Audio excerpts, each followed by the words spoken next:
하나님 말씀은 마태복음 6장 25절에서 34절입니다. 마태복음 6장 25절에서 34절 제가 읽습니다. 그러므로 내가 너에게 이르노니 목숨을 위하여 무엇을 먹을까 무엇을 마실까 몸을 위하여 무엇을 입을까 염려하지 말라. 목숨이 음식보다 중하지 아니하며 몸이 의복보다 중하지 아니하냐. 공중의 새를 보라. 심지도 않고 거두지도 않고 창고에 모아 들이지도 아니하되 너희 하늘 아버지께서 기르시나니 너희는 이것들보다 귀하지 아니하냐. 너희 중에 누가 염려함으로 그 길을 한 자나 더라도 더할 수 있겠느냐. 또 너희가 어찌 의복을 위하여 염려하느냐. 들의 백합화가 어떻게 자라는가 생각하여 보라. 수고도 아니하고 길쌈도 아니하느니라. 그러나 내가 너희에게 말하노니 솔로몬의 모든 영광으로도 입은 것이 곧 하나만 같지 못하였느니라. 오늘 있다가 내일 아궁이에 던져지는 들풀도 하나님이 이렇게 입히시거든 하물며 너희일까 보냐. 믿음이 작은 자들아, 그러므로 염려하여 이르기를 무엇을 먹을까 무엇을 마실까 무엇을 입을까 하지 말라. 이는 다 이방인들이 구하는 것이라. 너희는 하늘 아버지께서 이 모든 것이 너희에게 있어야 할 줄을 아시느니라. 그런즉 너희는 먼저 그의 나라와 그 일을 구하라. 그리하면 이 모든 것을 너희에게 더하시리라. 그러므로 내일 일을 위하여 염려하지 말라. 내일은 내일 염려할 것이요 한날의 괴로움은 그날의 족하리라. 아멘. 자, 오늘은 아버지께서 기르시나니 이런 주제입니다. 우리 교회 설립주일이지만은 교회에 대한 설교보다는 이 산상수훈의 말씀으로 말씀을 좀 증거하겠습니다. 이해하시고 들으시기를 바랍니다. 어느 목사님이 설교 중에 큰 실수를 하고 말았어요. 니고데모는 신분이 세리였고 키가 작았습니다. 그런데 그는 예수님을 몹시 보고 싶었습니다. 설교를 듣던 설교들이 수군거리기 시작을 했습니다. 목사님은 설교가 은혜가 있어서 성도들이 이제 수군거리는 줄 알고 더 큰 소리로 힘있게 설교를 진행하고 있었습니다. 그때 예수님이 니고데모가 사는 여리고 동네에 오셨습니다. 니고데모는 예수님 보고 싶어 나갔으나 키가 작아 뽕나무 위로 올라갔습니다. 설교가 이쯤 되자 성도들이 와 하고 웃어버렸어요. 그제야 목사님은 자신이 삭개오를 니고데모로 말한 것을 알게 됐어요. 순간 당황했지. 얼굴이 붉어지고요. 가슴이 두근두근하고요. 창피한 마음이 들었어요. 그러나 거기서 내가 실수했습니다. 그러면 목사님의 지도력에 또 권위에 하자가 생기니까 재치있게 올라 순간 기지를 발휘했습니다. 그때 삭개오가 나타났습니다. 외쳤습니다. 야, 그 자리는 내 자리야. 빨리 내려와. 빨리 내려오라니까. 이렇게 해서 목사님은 니고데모를 삭개오로 착각하고 시작한 예화가 이 삭개오가 뒤에 나타나는 것으로 처리하면서 그 위기를 모면했다. 재미있는 예화이죠. 사람들은 때로 임기응변이 필요할 때가 있습니다. 순간 재치죠. 지도자들은 이런 것이 꼭 필요한 것 같아요. 자, 오늘은 아버지께서 기르시나니 이런 주제인데요. 큰 은혜 받으시기를 바랍니다. 자, 아버지는 하나님이시죠. 그 아버지가 기르신다. 그러므로 오늘 그 아버지 되시는 하나님 백성인 우리는 어떻게 살아야 될까 하는 거예요. 우리 주님이 가르치시며 첫 번째 주제입니다. 염려하지 말아야 돼요. 25절입니다. 그러므로 내가 너에게 이르노니 목숨을 위하여 무엇을 먹을까 무엇을 마실까 몸을 위하여 무엇을 입을까 염려하지 말라. 목숨이 음식보다 중하지 아니하며 몸이 의복보다 중하지 아니하냐. 마태 5장에서 7장까지는 산상수훈, 산상보훈 그렇게도 말하고, 이 마태복음의 신학자들은 5편의 설교가 있는데 5장에서 7장까지 1강화, 그래서 첫 번째 설교예요. 10장에 있고 13장에 있고 18장에 있고 25장에 이렇게 5편의 큰 설교가 있는데 첫 번째 설교가 굉장히 길어요. 신앙생활 오래 하신 분들은 이 부분을 거의 다 아시죠? 외우는 분도 있어요.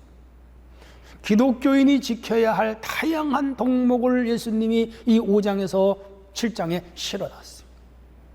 어떤 분은 천국 백성의 윤리라고, 강령이라고 그렇게 주장하기도 합니다. 그 가운데 오늘 본문은 염려하지 말라는 내용이죠. 염려는 백해무익하기 때문이죠. 여러분도 살아가면서 많은 염려할 거예요. 우리는 살아가면서 염려 없는 사람이 별로 없는 것 같아요. 예수님은 염려하지 말아라, 염려하지 말아라. 염려와 비슷한 용어가 근심, 걱정, 번민 뭐 이런 거잖아요. 근데 이 내용을 자세히 들여다보면 먹는 문제, 입는 문제, 살아가는 문제로 사람들이 염려를 해요. 그래서 이 내용을 들여다보면 결국은 물질 때문에 염려하는 거에 대하여 예수님이 언급하는 거라. 무엇을 먹을까, 무엇을 마실까 염려하지 말라. 먹는 문제, 마시는 문제, 입는 문제, 사는 문제, 이를테면 의식주 문제죠. 예수님 제자들이 12명이에요. 지금 그들을 앞에 놓고 설교하는. 그들 중에는 부자도 있어요. 베드로, 안드레, 요한, 야고보 부자예요. 왜냐하면 그 배가 여러 척씩 있었고 머슴이 있었어요. 그 집에 부리는 사람이 있었어요. 그리고 마태는 세리였으니까 당시에 세리는 제일 부자들이었어요. 적어도 4-5명은 상당한 돈을 가지고 있는 부자였고 대개 나머지 사람들은 가난했던 것 같아요.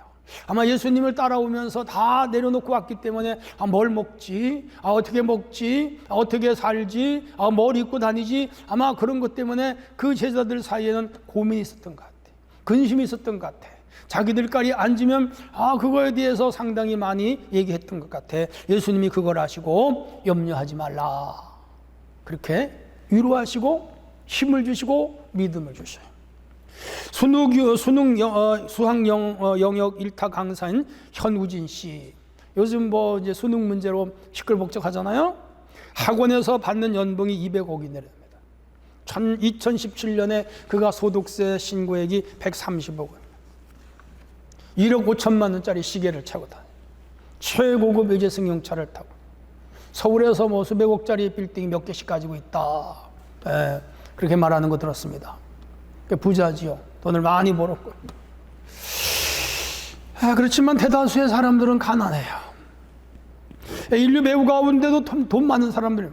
근데 몇 명이지 다 부자는 아니에요. 가난한 배우가 더 많아요. 고생하면서 지금도 그 훌륭한 인기 연예인 되려고 애쓰고 그 노래하는 가수들 중에도 많아요. 이명웅 모 방송사 미스터 트롯 대회 우승한 지 몇 해 안 됐는데 강남에 수백억짜리 빌딩 가졌다고 신문에서 봤어요. 손흥민 선수 전에도 얘기했지만은 1년 연봉이 수백억. 상상할 수 없죠. 재주 있고 능력 있고 학식 있고 이런 사람들 가운데는 벼락 출세도 하고 성공하는 사람 많죠. 그런데 그 몇 명이죠. 다는 그렇죠. 상위 한 1%에서 5% 이 정도는 좀 잘 살지만 한국 국민 중에 95%는 가난하고 다 어려워요. 어떻게 집을 사지? 어떻게 차를 사지? 어떻게 사업을 시작하지? 융자를 갚았는데 어떻게 갚지? 다 이런 사람들. 그러니까 대다수의 사람들은 물질 문제에 자유롭지 못하다는 거죠. 비단 물질 문제뿐 아니에요. 우리 인생 살아가는데 많은 문제가 있어요. 예를 들면 집 문제, 건강 문제, 자녀 문제, 취업 문제, 시험 문제, 결혼 문제, 승진 문제, 복잡한 인간관계 문제, 먹고 사는 문제, 사업 문제, 국가의 문제, 부모의 문제, 노후의 문제, 공약 문제, 너무 많아. 아주 그냥 해골이 복잡해. 머리가 지끈지끈해. 그 정도로 우리는 문제를 안고 살아가요. 그래서 이런 문제 때문에 잠을 못 자요. 노이로제 걸려, 우울증에서 공황장애 걸려, 소화가 안 돼, 살이 빠지고 얼굴에 다크서클이 생겨, 안면마비가 오게 돼, 신경성 위장병이 오게 돼요, 심한 두통에 시달려요. 이런 사람이 한둘이면. 그래서 특별히 현대사회 도시에 사는 사람일수록 더합니다. 왜? 경쟁이 치열하고, 그리고 나보다 앞서가는 사람들이 많아. 똑같이 학교를 다녔는데 나는 아직 집을 마련하지 못했는데 어떤 아이는, 어떤 친구는 그냥 연봉 1억 받는다. 부부가 합산하여 2억 받는다. 저 판교에 집을 샀다. 그 천당 아래 분당이라는 곳 있죠? 거기에서 아파트 몇 평에 산다. 그러니까 이게 힘들어. 다 고민하고 힘들어요. 예수님은 25절에서 그러므로 내가 너에게로 네 목숨을 위하여 무엇을 먹을까, 무엇을 마실까, 무엇을 위하여, 몸을 위하여 무엇을 입을까 염려하지 말라.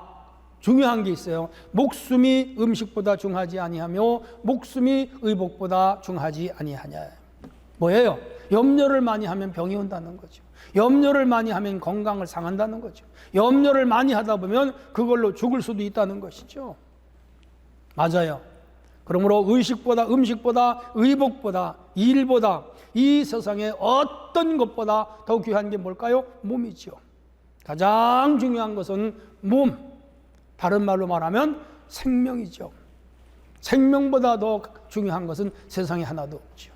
예수님 우리 생명을 살리고 생명을 구원하고 생명을 보호하고 생명을 축복하기 위하여 오신 거죠. 염려함으로 이 생명이 축이 난다. 성경에 이런 말씀이 있습니다. 마음의 즐거움은 양약이라도 심령의 근심은 뼈로 마르게 하느니라. 마음의 즐거움은 얼굴을 빛나게 하여도 마음의 근심은 심령을 상하게 하느니라. 잠언 15장. 라이언 에드워즈라는 사람은 염려는 생명의 빛을 퇴색시키고 광택을 없애며 힘을 약화시키는 세력이라고 말하고 있습니다. 염려는 쓸데없는 노력이에요. 여러분, 염려하는 노력에 그 노력을 일에 투여, 공부하는 데 투자하고 열심히 사는 데 투자하고 신앙생활에 투여하면 여러분은 승리하는 사람, 성공적인 사람이 될 수 있습니다. 예수님은 너희 중에 염려함으로 키를 한 자나 더 할 수 있느냐? 없죠. 어떻게 키를 크게 해요? 못합니다. 그래서 공중에 나는 새는 하나님 먹이시고 들의 백합화 하나님이 입히신다. 그 자연 원리 속에 사는 것들 다 돌보시는데 그것보다도 탁월하게 창조한 인간을, 하나님의 형상과 모양으로 창조한 인간을 하나님이 책임지지 않겠느냐. 한국 속담에 걱정도 팔자다 그런 말 있죠. 쓸데없는 염려 하지 말라 이 말이죠. 왜 염려가 필요 없습니까? 염려는 불신앙입니다. 중요합니다. 우리 주님이 이 염려를 하지 말라고 했기 때문에 우리는 염려를 하지 말아야 됩니다. 염려는 몸에 해롭습니다. 염려는 영성을 망가뜨립니다. 염려는 영혼을 죽이는 독소입니다. 염려는 자신의 힘으로 무엇을 하겠다는 생각에서부터 일어나기 때문에 그것은 뭐예요? 불신앙이에요. 염려가 누적되면 정신 파탄, 생활 파탄, 인격 파탄, 신앙 파탄, 가정 파탄을 가져올 수도 있죠. 하나님의 전능성을 믿고 그분께 우리 모든 문제를 맡기는 거, 그게 참 신앙이에요. 지금 여기 이 제자들에게 산상수훈 5장에서 7장까지 뭐예요? 믿음을 넣어주는 거예요. 근데 이 염려가 믿음을 갉아먹고 믿음을 근본적으로 자라지 못하게 하는 독약과 같은 거예요. 시편 37편 5절에 너희 길을 여호와께 맡기라. 저를 의지하면 저가 이루신다. 그 염려하지 말고 그냥 맡겨버리는 거예요. 여러분 지금 어떤 고민을 가지고 있습니까? 어떤 염려를 하고 있습니까? 어떤 근심에 쌓여 있습니까? 어떤 고민, 어떠한 걱정에 쌓여 있습니까? 잠을 못 자고 있습니까? 몸이 말라가고 있습니까? 너무 힘듭니까? 길이 안 보입니까? 네, 주께 맡기세요. 주님 의지하세요. 주님 앞에 엎드리세요. 주님 앞에 기도하세요. 주님 앞에 호소하세요. 주님 앞에 매달리세요. 그러면 염려가 사라지고 그 염려거리를 우리 주님은 해결해 주시고, 그리고 우리 앞에 새로운 길을 열어주십니다. 왜? 우리 아버지께서 기르신다고 그랬잖아. 기르신다고. 모든 자연세계와 모든 생물, 식물, 동물, 짐승, 가축세계보다 더 확고하고 월등하고 영장류 중에서도 가장 꼭지점에 있는 인간, 하나님이 창조했고 그의 영을 불어넣었기 때문에 하나님 우리 책임, 특별히 예수의 이름으로 구원받은 주의 백성들은 주님이 책임집니다. 그러므로 염려를 주께 맡기고 염려하지 않고 모든 삶에 믿음으로 살아가는 성도가 되기를 주님의 이름으로 축원합니다. 자, 우리가 하지 말아야 할 염려에 대해 생각했습니다. 자, 아버지께서 기르신다. 그러면 우리가 할 일이 뭐냐? 두 번째 주제예요. 그의 의를 구해야 돼요. 6장 33절. 그런즉 너희는 먼저 그의 나라와 그의 의를 구하라. 그리하면 이 모든 것을 너희에게 더하시리라. 우리가 세상 일로 염려하는 대신 우리가 할 일이 있어요. 그게 뭐냐고요? 하나님의 나라, 그의 의를 구하는 거예요. 이 구절은 상당히 추상적인 개념에 가까워요. 하나님 나라도 그렇고 의도 그렇습니다. 근데 하나님의 나라와 그의 의를 쉽게 말하면 주도권이에요. 혹은 주권. 이 삶의 모든 주도권과 주권을 자기가 가지고 갈 때 염려가 생기고 걱정이 생기고 고민이 온다. 이 모든 염려를 주께 맡길 때, 다른 말로 말하면 주권을 하나님께 이양하는 거예요. 넘겨주는 거예요. 남녀가 결혼할 때 친구들이 항상 옆에서 하는 말이 있어요. 결혼해서 1년이 중요하다. 1년이 중요해. 1년 내에 아내를 꽉 잡아라. 혹은 여자들은 1년 내에 남편을 꽉 잡아라 그래요. 그렇지 않으면 뭐예요? 평생 쥐어 산다. 쥐어 산다. 아내가 왕비로 사느냐 시녀로 사느냐의 문제가 1년에 달렸다고 그래요.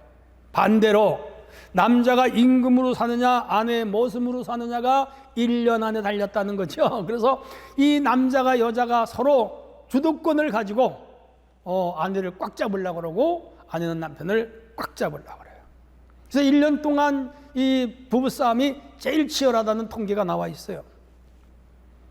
그러나 우리 참 믿는 사람들은 그거 아니에요. 서로 대화하고 서로 합리적으로 아름다운 방법으로 양보할 건 양보하고 또 주권을 줄 거는 주고 우리 살아가야지. 어느 한쪽이 주권을 잡아 어쩌자는 거예요. 그런 가정은 행복할 수가 없어요. 행복할 수 없어요. 그런데 그건 가정생활이에요. 우리 신앙생활은 우리 인생을 살아가는 것은 그렇지 않아요.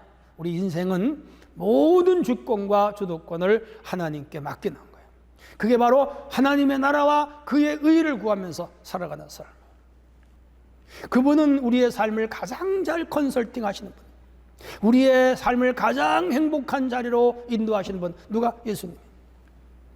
자신의 삶의 주권을 자신이 행사하지 말고 내 삶의 주권을 하나님께 이양하는 거예요. 아브라함, 이삭, 야곱, 요셉, 다윗, 모세.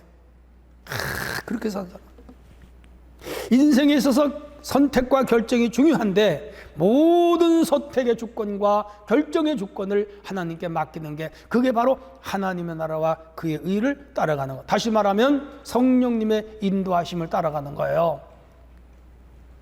그것이 바로 하나님의 나라, 하나님의 의를 구하는 거예요. 대다수의 사람들은 자신이 왕이야. 하나님을 신하로 생각해. 하나님이 시키는 대로 살아가는 것이 신앙인데 자기의 생각과 주장에 하나님이 도와들거나 하나님이 자기 명령에 따라주기를 원해. 기도하는 내용을 봐도 그래요. 다 자기 생각에 하나님이 도와달라고 기도해요. 그렇게 살면요 망하는 길이에요. 여러분 병원에 갔으면 의사에게 다 맡겨야 돼요. 진찰에서부터 치료에서부터 약 처방에서부터 그리고 수술하는 것까지 의사가 하라는 대로 하면 병 고쳐요. 의사가 하는 말 안 듣고 자기 주장대로 하면 죽죠. 비행기 탔어요. 조종사 그리고 승무원들에게 몸을 맡기는 거요. 의자에 앉아 있으면 돼. 그래서 다 이제 왔다고 랜딩해서 내리면 되는 거예요. 얼마 전에 아시아나 비행기를 탔던 그 승객이 답답하다고 그 비상구문을 열었잖아요. 그 안에 있는 사람 다 죽을 뻔했잖아요. 다행히 비행기 내렸고 다치진 않았지만은 아이고 그 문짝 수리하는데 6억 4천만이 들었대요. 근데 그 문 열은 사람에게 이 항공사에서 구상권 청구한다더라고요. 그 문 열었다가 6억 4천만 원 물어주게 생겼어요. 망하는 짓이죠. 우리 주님의 하나님 나라의 의가 온 세상을 충만하게 하시기 위하여 우리를 택했어요. 우리로 하여금 그 하나님 나라와 하나님의 의가 이 땅에 충만하기를 원하시. 맡기는 거예요. 그 의를 이루는 방법이 뭘까요? 그게 바로 복음 전도예요. 그 하나님의 의가 이 세상에 충만하게 하는 게 뭘까요? 그게 온 천하 만민이 예수 믿는 거예요. 너희는 가서 모든 족속으로 제자를 삼고 아버지와 아들 성령의 이름으로 세례를 주라. 전도해라고 말이죠. 마가복음 16장 15절에 온 천하에 다니는 만민에게 복음을 전파하라. 애써 전파해. 많은 사람에게 전해야 돼. 열심히 전해야 돼. 힘을 다해 전해야 돼. 최선을 다해야 돼. 그리고 이 일이 이루어져서 이 땅에 하나님의 나라가 충만하게 해야 돼요. 주님이 주권적인 통치가 이 땅에 이루어지게 하는가. 그게 바로 하나님 나라와 의를 위하여 사는 거예요. 전혀 추상 개념이 아니야. 이렇게 해석하면. 아브라함 100세 어는 아들을 하나님이 바치라 할 때 그냥 바쳤어. 왜? 주권을 주께 맡기기 때문에. 자기 자식도 하나님 거다 이거지. 한 국가의 아버지가 되게 했어. 다윗은 성전 짓는 일을 최우선 과제로 삼았잖아요. 물론 그가 전쟁을 많이 해서 그 꿈이 이루어지진 않았지만 그 아들 댁에 가서 강력한 나라가 됐죠. 하나는 사무엘을 주면 하나님께 바치겠습니다. 기도했어요. 모든 주권, 아이 생명까지도 주권이 하나님께 있고, 그래 바쳤잖아요. 그가 이스라엘을 개국하잖아요. 위대하죠. 여러분 삶의 우선순위가 무엇입니까? 여러분 삶의 우선순위가 누굽니까? 자식입니까? 아내입니까? 남편입니까? 사업입니까? 돈입니까? 취미활동입니까? 여러분 모든 삶의 우선순위를 하나님께 두시고, 그리고 모든 삶의 우선순위를 예배에 두세요. 그게 하나님 나라와 의를 구하는 삶. 그리고 모든 삶의 우선순위를 전도, 복음 전도에 두시고, 모든 삶의 우선순위를 교회를 섬기는 데 두시고, 모든 삶의 순위를 기도하는 일에 퍼부으세요. 그러면 하나님이 여러분의 모든 인생을 지켜주시고, 가정을 지켜주시고, 걸어가는 길을 지켜주시고, 그리고 삶의 목표와 목적까지도 이루게 해주시는 놀라운 역사가 나타날 것입니다. 아버지가 기르시기 때문에 우리가 해야 할 일은 뭐죠? 하나님 나라와 그의 의를 구하는 것. 이게 우리가 해야 할 일이에요. 자, 우리는 그의 나라와 그의 의를 구하라. 오늘 여기서 말씀하셨는데, 마지막 세 번째. 아버지께서 기르시니 우리가 해야 할 일이 무엇일까? 감사하는 일을 해야 돼요. 34절. 그러므로 내일 일을 위하여 염려하지 말라. 내일 일은 내일 염려할 것이요 한날의 괴로움은 그날의 족하니라. 그날의 족하니라. 여기 방점이 있어요. 34절의 내용에서 감사에 대한 직접적인 언급은 물론 없어요. 그러나 의미적으로 해석할 때 그날의 족하다는 이 말은 만족하라는 뜻으로서 감사라는 의미가 이 용어 속에 담겨 있어요. 바울은 데살로니가전서 5장 18절에서 뭐라고 했죠? 범사에 감사하라. 시인은 시편 136편에서 절절히 하나님께 감사하라. 그 선하심과 인자하심이 영원하다 그랬어요. 감사는요, 하나님 명령이에요. 원래 기독교 문화권에 살아가는 사람들은 땡큐라는 그 말을 입에 달고 삽니다. 땡큐. 땡큐 베리 마치. 대단히 감사합니다. 고맙습니다. 수고하셨습니다.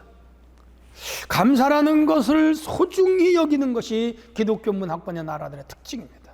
탈무드에 보면 혓바닥에게 감사하다라는 말을 버릇들이기 전엔 아무에게도 말하지 말라. 그게 유대인들이에요. 그러니까 이 혀로 감사합니다가 습관이 돼야 돼요. 밥 먹듯이, 양치질하듯이, 잠을 자듯이 생활화되고 습관화가 뭐가요? 감사합니다. 감사합니다. 우리나라가 문제가 있어요. 자녀 하나 둘을 낳다 보니까 자녀들을 과보호 속에 키우는데 그 자녀들이요 유아독존이 됐어요. 자기중심이 됐어요. 이기적인 사람들이 됐어요. 그래서 성장하면서 감사가 사라진 사회가 되고 말았어요. 한국 사람이 세계 많은 사람들 가운데 감사를 제일 적게 하는 나라라고 그래요. 그래서 외국인들이 한국을 만나면 You thank you, you thank you. 당신 감사 좀 해봐, 감사 좀 해봐. 그런다는 거예요. 왜 그렇죠? 한국 사람들이 땡큐가 없어요. 땡큐가 없어요. 참 불평하고 불만하고. 요즘 길거리 걸어가다 보면 현수막을 걸었는데 여당은 야당을, 야당은 여당을 공격하는 문장을 쫙 신경질 나. 저 어린애들이 저렇게 남을 비판하고 공격하는 저런 현수막을 매일 보면서 걸어갈 때 저 인격 형성이 어떻게 될까? 감사합니다, 고맙습니다, 잘했습니다 칭찬하는 문화가 아니고 다른 사람을 비방하고 욕하고 헐뜯고 모함하는 그런 문화로 성장하면 이 나라 미래가 어떻게 될까? 나 너무 근심이 돼. 너무 걱정이 돼. 막 속이 상해. 막 가서 그거 칼로 뜯어버리고 싶어. 근데 그거 그러면 또 법적으로 안 된대. 내 국회의원들이 왜 세비 받아가면서 그런 짓거리 하나 몰라? 그런 짓거리 하나 몰라? 그거 없어져야 돼. 우리나라가 희망이 있고 미래가 되려면 남을 비방하고 욕하고 불평하고 음해하고 그런 거 말고 길거리다가 감사합니다, 감사해서 얼마나 좋겠어. 그러지 않아도 감사하지 않는 민족인데 하나님이 이 민족 어떻게 볼지 걱정해야 돼. 걱정. 실로 부끄러운 일이에요. 그러므로 누구를 탓하기 전에 우리 기독교인들이 먼저 고맙습니다, 감사합니다, 수고하셨습니다. 미인대칭이라고 그러잖아요. 미소, 인사, 대화, 칭찬. 저는 여기에 미인대칭 나감사, 나눔, 감사, 사랑이라고 봐요. 미인대칭 나감사. 여기가 참 기독교인의 정체성이 있다고 봐요. 감사하면 마음이 유쾌해져요. 감사하면 몸이 가벼워져요. 감사하면 은혜가 흘러 들어와요. 감사하면 적절한 환경이 조성이 돼요. 감사하면 사람들이 좋아해요. 감사하면 돈이 생겨요. 감사하면 사랑과 능력이 일어나요. 감사하면 건강이 생겨요. 감사하면 기쁨이 넘쳐요. 감사하면 무조건 좋아요. 공자는 이런 말을 했어요. 자신이 가장 싫어하는 인간상이 있는데 첫째는 타인의 실패를 기뻐하는 자 제일 싫어한다. 두 번째, 윗사람을 헐뜯는 자 앞에서 맞장구 치고 뒤에서 욕하는 자 제일 몹쓸 인간이다. 공자가 그랬어요. 세 번째, 용기는 있는데 예의가 없는 자 몹쓸 인간이다 그랬어요. 네 번째, 은혜를 원수로 갚는 자 곧 감사할 줄 모르는 자 제일 나쁜 놈이라고 공자가 말한 것을 읽어봤어요. 그 중에 제일 나쁜 게 뭐냐? 감사할 줄 모르는 자다. 이 기독교 목사가 공자님 얘기해서 미안하지만 좋은 건 좋은 거죠. 감사는 기계와 같아서 자주 이렇게 잘 닦고 조이고 그리고 수리하면 기계가 잘 돌아가듯이 자꾸 감사하면 그 인간이 바뀌고 그 삶이 바뀌고 그 영성이 변화되며 하나님이 그와 함께 하시고 그를 축복하신다. 그래서 매일 적어도 20번 이상씩은 감사하는 게 좋다라고 말하시는 분의 글을 읽어봤습니다. 우리는 다음 주일 맥주감사절을 또 지킵니다. 맥주감사절은 구약시대 사람들이 지킨 7.7절 혹은 그 농경문화사회에서 지킨 절기입니다. 첫 열매를 드리는 절기이기도 했죠. 밀과 보리를 수확해서 감사제로 드리는 그런 절기가 바로 맥주감사 7.7절입니다. 이 절기는 구속사에서 성령이 임한 절기와 같아서 성령 강림절을 예표하는 구약의 절기이기도 하죠. 우리는 이런 영적 의미를 찾아서 감사하는 것도 중요하지만은 무엇보다 현실 사회에서 하나님이 우리에게 베푸신 은혜와 또 우리가 살아가면서 이 국가의 은혜도 많고 부모님의 은혜도 많고 또 우리 친구의 은혜도 많고 우리 공동체의 은혜도 많고 우리 같은 교회를 섬기면서 교인들 간에 서로 또 은혜 받고 서로 돌봐주고 서로 또 힘을 주고 크잖아요. 그게 감사해요. 코로나19로 우리 생명을 잃은 사람들 많은데 우리 은혜교회 성도들은 코로나로 생명 잃은 사람 없어. 너무너무 감사해요. 많은 교통사고로 매일 사람이 죽어가는데 우리 교회 성도들 큰 사고 없는 거 감사해요. 매일 화재로 수많은 사람이 목숨을 잃거나 다치는데 우리 큰 이런 재앙 만나지 않은 감사해요. 하루에 40명 정도가 스스로 목숨을 끊는데 우리 성도들 가정마다 이런 어려운 문제 생기지 않는 거 저는 너무 감사해요. 매일 죄 짓고 교도소에 가는 사람이 많아. 우리나라 교도소가 많은데 지금 10,000원 가득 찼대요. 들어갈 데가 없대. 네, 우리 성도들에게 그런 어려움이 없는 것도 감사하리래요. 우크라이나와 러시아의 전쟁 지금 심각합니다. 이거 유튜브에 보면요, 그 우크라이나 형사들이 그 참호 속에 있는 그 러시아 병사들을 찾아다니면서 소탕하는데 보니까 끔찍해. 우리나라에 이런 일이 일어나면 어떻게 할까? 오싹해 등골이 머리가 쭉 빗어더라고요. 근데 이렇지 않은 이런 일이 일어나지 않는 거 얼마나 감사하죠. 아프리카에서 굶어 죽는 사람 매일매일 1년에 수십만 명씩 일하는데 우리나라 그런 거 없는 걸 얼마나 감사해요. 굶지 않으니까 얼마나 감사해요. 여러분, 저는 이 설교를 준비하면서 우리나라가 세계에서 1등 하는 게 뭐가 있는가 찾아봤어요. 놀라지 마세요. 인터넷 속도가 세계에서 1등, 치안이 세상에서 1등, 공중 화장실 제일 깨끗하기가 세계에서 1등, 지하철 환승 시스템이 세계에서 1등, 인천공항 10년 넘게 세계에서 제일 좋은 공항 1등, 종량제 봉투 활용 1등, 배달 문화 1등, 쏜살같이 택배가 와요.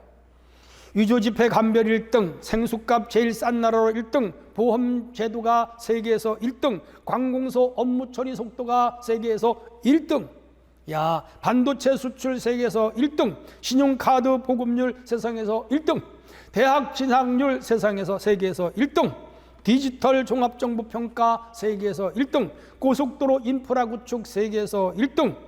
야, 뭐 이게 너무 많아요. 다 얘기 못해, 열거 못해.